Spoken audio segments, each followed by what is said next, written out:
Hello everyone, welcome back to our channel. நம்மளோட communication skills next level கொண்டு போறதுக்கான 25 days intermediate grammar lessons தான் பார்த்துட்டு இருக்கோம். இந்த சீரிஸ் மூலியமா உங்களோட டே டு டே லைஃப்ல நீங்க யூஸ் பண்ற மாதிரியான நிறைய இன்ட்ரெஸ்டிங்கான ஸ்ட்ரக்சர்ஸ் லேர்ன் பண்ணிட்டு இருக்கீங்க. இன்னைக்கு நம்ம டே 22nd லெசன் தான் பார்க்க போறோம். இந்த சீரிஸ் நீங்க இப்பதான் ஃபர்ஸ்ட் டைம் பாக்குறீங்க அப்படின்னா ஆல்ரெடி நம்ம 21 லெசன் போஸ்ட் பண்ணிருக்கோம் இல்லையா? எல்லா லெசனோட லிங்க்ஸுமே உங்களுக்கு டிஸ்கிரிப்ஷன்ல இருக்கு, செக் பண்ணிக்கோங்க. எந்த லெசனையும் மிஸ் பண்ணிடாதீங்க. இன்னைக்கான லெசன் பாக்குறதுக்கு முன்னாடி டே 21st நம்ம என்ன பார்த்தோன்றதோட சின்ன ரீகேப் பார்த்துடலாம். டே 21st லெசன்ல நம்ம மோஸ்ட் கன்ஃபியூசிங் வேர்ட்ஸ் தான் டிஸ்கஸ் பண்ணோம். அதுக்கான சாம்பிள் எக்ஸாம்பிள்ஸ் பார்க்கலாம். ஃபர்ஸ்ட் நம்ம டிஸ்கஸ் பண்ண வேர்ட்ஸ் அக்செப்ட், எக்ஸெப்ட். அக்செப்ட் அப்படின்னா ஒரு விஷயத்தை ஏற்றுக்கொள்ளுதல் அப்படின்னு அர்த்தம். எக்ஸெப்ட் அப்படின்னா தவிர்த்து அப்படின்னு மீனிங். இப்போ அக்செப்ட்கான எக்ஸாம்பிள் பாருங்க. ஐ won't accept his request அப்படின்னா நான் அவரோட ரெக்வஸ்ட்டை ஏற்றுக்கொள்ள மாட்டேன் அப்படின்னு அர்த்தம். ஐ won'tனா மாட்டேன் அப்படின்னு அர்த்தம். I won't accept his request. Next accept. எக்ஸெப்ட்னா என்ன மீனிங்னா ஒரு விஷயத்தை தவிர்த்து இல்ல ஒரு நபரை தவிர்த்து அப்படின்னு அர்த்தம். For example, everyone has gone to the function except me அப்படின்னா என்ன தவிர எல்லாருமே ஃபங்க்ஷனுக்கு போயிருக்கிறாங்க அப்படின்னு அர்த்தம். ஸோ எக்ஸெப்ட் அப்படின்னா தவிர்த்து அப்படின்னு அர்த்தம். அக்செப்ட்னா ஒரு விஷயத்தை ஏற்றுக்கொள்ளுதல். நெக்ஸ்ட் அட்வைஸ்ன்ற வேர்ட் பார்த்தோம். இது பாத்தீங்கன்னா டிஃப்ரெண்ட் ஸ்பெல்லிங்ல டிஃப்ரெண்ட் மீனிங் கொடுக்கும். ஃபர்ஸ்ட் அட்வைஸ் பாத்தீங்கன்னா ADVICE. இது நவுனா ஆக்ட் ஆகும். இதோட மீனிங் அறிவுரை பெறுதல். நமக்கு ஒருத்தவங்க அட்வைஸ் பண்றாங்க அப்படின்னா அதை நம்ம ரிசீவ் பண்ணுவோம் இல்லையா? ஸோ அறிவுரை பெறுதல் அப்படின்ற மீனிங்ல வரும். இதுவே ADVISEன்ற ஸ்பெல்லிங்ல நம்ம எழுதும் போது அறிவுரை வழங்குதல் அப்படின்ற மீனிங்ல வரும். இது வேர்பா நம்ம யூஸ் பண்ணுவோம். ஃபர்ஸ்ட் அட்வைஸ்க்கான example, my father gave me some good advice அப்படின்னா எனக்கு அப்பா சில நல்ல அறிவுரைகளை வழங்கினார் அப்படின்னு அர்த்தம். இதுவே செகண்ட் அட்வைஸ் நம்ம வேர்பா யூஸ் பண்ணும்போது எப்படி சொல்லணும்னா மை டீச்சர் அட்வைஸ்ட் மீ அப்படின்னு சொல்லலாம். என்னோட டீச்சர் வந்து எனக்கு அட்வைஸ் பண்ணாங்க அப்படின்னு அர்த்தம். இந்த இடத்துல அறிவுரை கூறுதல் அப்படின்ற மீனிங்ல வரும். நெக்ஸ்ட் நம்ம பார்த்த வேர்ட் லூஸ். இந்த வேர்டுமே பாத்தீங்கன்னா டிஃப்ரெண்ட் ஸ்பெல்லிங்ல டிஃப்ரெண்ட் மீனிங் கொடுக்கும். ஃபர்ஸ்ட் வேர்ட் பாத்தீங்கன்னா LOSE. இதோட மீனிங் ஒரு பொருளை இழக்கிறது இல்ல தொலைக்கிறது இல்ல ஒரு விஷயத்துல தோத்து போறதையும் நம்ம லூஸ் அப்படின்ற வேர்ட்ல சொல்வோம். For example, I last my purse அப்படின்னா நான் என்னோட பர்ஸை தொலைச்சிட்டேன் அப்படின்னு அர்த்தம். இதுவே the team will lose the match அப்படின்னா இந்த டீம் வந்து மேட்ச்ல தோத்துருவாங்க அப்படின்னு நம்ம சொல்லும் போது வில் லூஸ் த மேட்ச் அப்படின்னு சொல்லலாம். செகண்ட் வேர்ட் பாத்தீங்கன்னா லூஸ், LOOSE. இதோட மீனிங் பாத்தீங்கன்னா நாட் ஃபிட். நமக்கு ஃபிட்டா இல்லாத சொல்லும் பொழுது நம்ம லூஸ் அப்படின்னு சொல்லலாம். For example, the dress is very loose for me அப்படின்னா இந்த ட்ரெஸ் எனக்கு ஃபிட்டா இல்ல அப்படின்னு மீனிங். ஸோ LOOSE அப்படின்னா நாட் ஃபிட் அப்படின்னு அர்த்தம். இதுவே LOSE அப்படின்னா ஒரு விஷயத்தை தொலைத்தல் இல்ல இழத்தல் இல்ல மேட்ச்ல தோத்து போறது, ஒரு காம்படிஷன்ல தோத்து போறது நம்ம சொல்லும் போது லூஸ் அப்படின்னு சொல்லுவோம். நெக்ஸ்ட் நம்ம பார்த்த words effect and affect. Effect அப்படின்னா விளைவு அப்படின்னு அர்த்தம். அஃபெக்ட் அப்படின்னா ஒரு விஷயத்தை பாதிக்கிறது. For example, the effect of the new medicine is sleepiness அப்படின்னா புது மெடிசனால தூக்கமின்மையா இருக்குன்னு அர்த்தம். அதோட எஃபெக்ட்னால அதோட விளைவுனால தூக்கமின்மை இருக்கு அப்படின்றது தான் the effect of the new medicine is sleepiness. Next affect பார்த்தோம் இல்லையா? அஃபெக்ட்னா பாதிக்கிறது அப்படின்னு பார்த்தோம். the flood affected many people அப்படின்னா வெள்ளம் நிறைய மக்களை பாதித்தது அப்படின்னு அர்த்தம். ஸோ அஃபெக்ட்னா பாதித்தல், எஃபெக்ட் அப்படின்னா விளைவு அப்படின்னு அர்த்தம். நெக்ஸ்ட் நம்ம பார்த்த வேர்ட்ஸ் எமினன்ட். எமினன்ட் அப்படின்றதும் டிஃப்ரெண்ட் ஸ்பெல்லிங்ல டிஃப்ரெண்ட் மீனிங் கொடுக்கும். ஃபர்ஸ்ட் எமினன்ட் பாத்தீங்கன்னா EMINENT. இதோட மீனிங் பிரபலமா இருக்கிறது. பிரபலங்களை பத்தி நம்ம சொல்லும் போது எமினன்ட் அப்படின்னு சொல்லுவோம். For example, he is an eminent actor அப்படின்னா அவர் ஒரு பிரபலமான நடிகர் அப்படின்னு அர்த்தம். இதுவே IMMINENT இந்த எமினன்ட்டோட மீனிங் என்ன அப்படின்னா ஹேப்பனிங் சூன், சீக்கிரமா நடக்க போற விஷயங்களை பத்தி சொல்லும் போது எமினன்ட் அப்படின்னு சொல்லுவோம். For example, their arrival is imminent அப்படின்னா அவங்க சீக்கிரமா வந்துருவாங்க, அவங்களோட வருகை சீக்கிரமாவே இருக்கும் அப்படின்றத மீன் பண்றோம். இந்த டே 21st லெசன் நீங்க டீடைலா தெரிஞ்சுக்கணும் அப்படின்னா டிஸ்கிரிப்ஷன் லிங்க் கொடுத்துருக்கோம், செக் பண்ணிக்கோங்க. நெக்ஸ்ட் நம்ம இன்னைக்கான லெசன் பார்க்கலாம். இன்னைக்கு நம்ம டே 22 லெசன்ல பார்க்க போற topic usage of make. Make அப்படின்ற வேர்டை டிஃப்ரெண்ட் கைண்ட் ஆஃப் சிச்சுவேஷன்ல எப்படி யூஸ் பண்ணலாம் அப்படின்றத இன்னைக்கு லேர்ன் பண்ணிக்க போறோம். ஃபர்ஸ்ட் யூசேஜ் பாத்தீங்கன்னா ஒரு நபரை ஒரு விஷயத்தை செய்யவை அப்படின்னு சொல்ற இடத்துல நம்ம மேக் யூஸ் பண்ணி சென்டென்ஸ் மேக் பண்ணலாம். இதோட ஸ்ட்ரக்சர் பாத்தீங்கன்னா ஃபர்ஸ்ட் மேக் யூஸ் பண்ணுவோம், அதுக்கப்புறமா ஆப்ஜெக்ட் ப்ரொனவுன், நெக்ஸ்ட் வேர்போட ஃபர்ஸ்ட் ஃபார்ம். ஆப்ஜெக்ட் ப்ரொனவுன் என்னன்னு உங்களுக்கு தெரியும், ஹெர், ஹிம், தெம், ஆஸ் இதெல்லாம் நம்ம யூஸ் பண்ணுவோம். For example, make him go அப்படின்னா அவனை போகவை அப்படின்னு அர்த்தம். மேக் ஹர் ஸ்லீப் அப்படின்னா அவளை தூங்கவை அப்படின்னு அர்த்தம். இப்ப குழந்தைங்களெல்லாம் தூங்க வைங்க அப்படின்னு சொல்லுவோம் இல்லையா? ஸோ மேக் ஹர் ஸ்லீப் அப்படின்னு சொல்லலாம். இதுவே அவனை சாப்பிடவை அப்படின்னு சொல்லணும்னா மேக் ஹிம் ஈட் அப்படின்னு சொல்லலாம். அவளை சிரிக்கவை அப்படின்னு சொல்லணும்னா மேக் ஹர் laugh. இதுவே மேக் them laugh அப்படின்னா அவர்களை சிரிக்கவை அப்படின்னு அர்த்தம். ஸோ நம்ம யூஸ் பண்ண ப்ரொனவுனுக்கு ஏற்ற மாதிரி மீனிங் மாறும். மேக் them laugh அப்படின்னா அவர்களை சிரிக்கவை அப்படின்னு அர்த்தம். மேக் பக்கத்துல நம்ம எப்பயுமே ஆப்ஜெக்ட் ப்ரொனவுன் தான் யூஸ் பண்ணணும். ஸோ மேக் ஆப்ஜெக்ட் ப்ரொனவுன், அதுக்கப்புறமா என்ன ஆக்ஷன் செய்யவை அப்படின்னு சொல்றோமோ அந்த வேர்போட ஃபர்ஸ்ட் ஃபார்மா அங்க யூஸ் பண்ணிக்கணும். நெக்ஸ்ட் யூசேஜ், ஒரு விஷயத்த செய்ய வைக்காத அப்படின்னு நம்ம சொல்லும் பொழுது டோன்ட் மேக் அப்படின்னு ஸ்டார்ட் பண்ணுவோம். Don't make plus object pronoun plus வேர்போட ஃபர்ஸ்ட் ஃபார்ம் யூஸ் பண்ணுவோம்.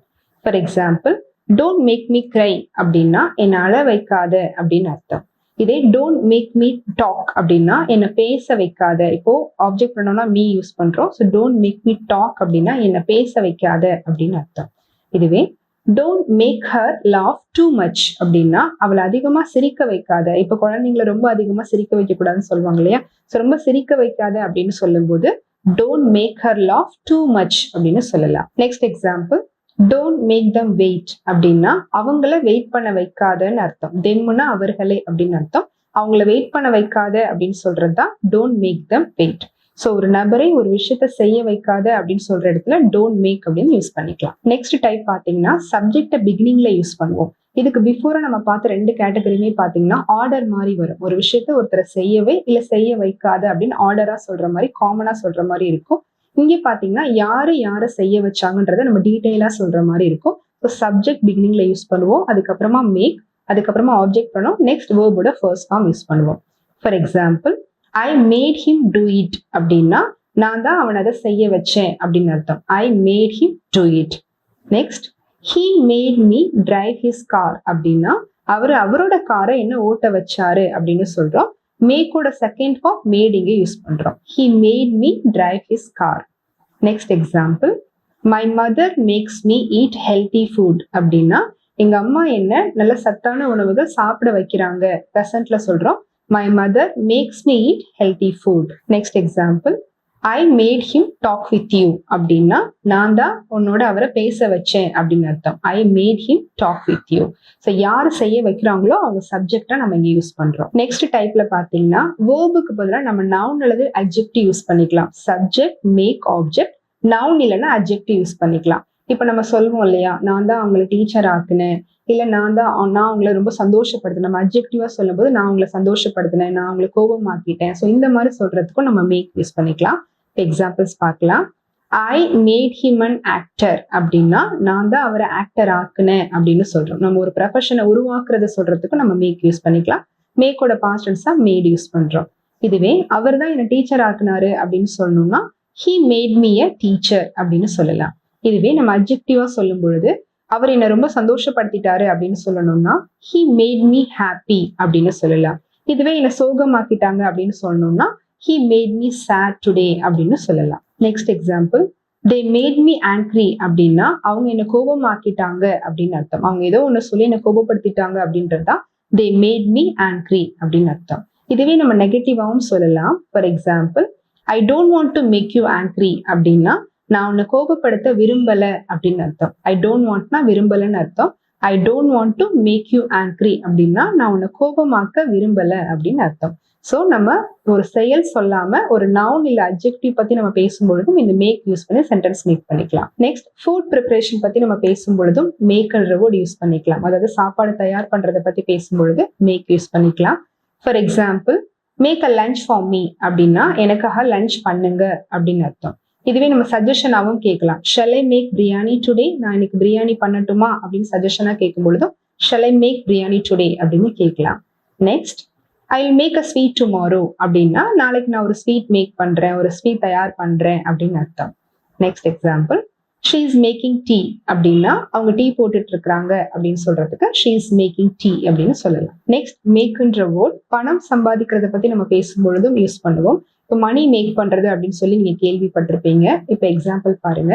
ஐ have to make a lot of money அப்படின்னா நான் நிறைய பணம் சம்பாதிக்க வேண்டி இருக்கிறது. ஐ ஹாவ் டுனா ஒரு விஷயத்தை செய்ய வேண்டி இருக்கிறதுன்னு அர்த்தம். I have to make a lot of money அப்படின்னா நான் நிறைய பணம் சம்பாதிக்க வேண்டி இருக்கிறது அப்படின்னு அர்த்தம். Next example, how much do you make per month அப்படின்னா நீங்க ஒரு மந்த்துக்கு எவ்வளவு பணம் சம்பாதிப்பீங்க அப்படின்றத கேட்கறது தான் how much do you make per month. Next, மேக்ன்ற வேர்ட் நாய்ஸ் கூட நம்ம யூஸ் பண்ணுவோம். இப்போ for example don't make noise here அப்படின்னா இங்க சத்தம் போடாதீங்க, இப்போ தேவையில்லாத சத்தம் போடாதீங்க அப்படின்னு சொல்றதுக்கு டோன்ட் மேக் நாய்ஸ் அப்படின்னு சொல்லலாம். Next example children are making much noise அப்படின்னா குழந்தைங்க வந்து ரொம்ப சத்தம் போட்டுட்டு இருக்கிறாங்க, அதிகமா நாய்ஸ் கிரியேட் பண்றாங்க அப்படின்றதுதான் children are making much noise.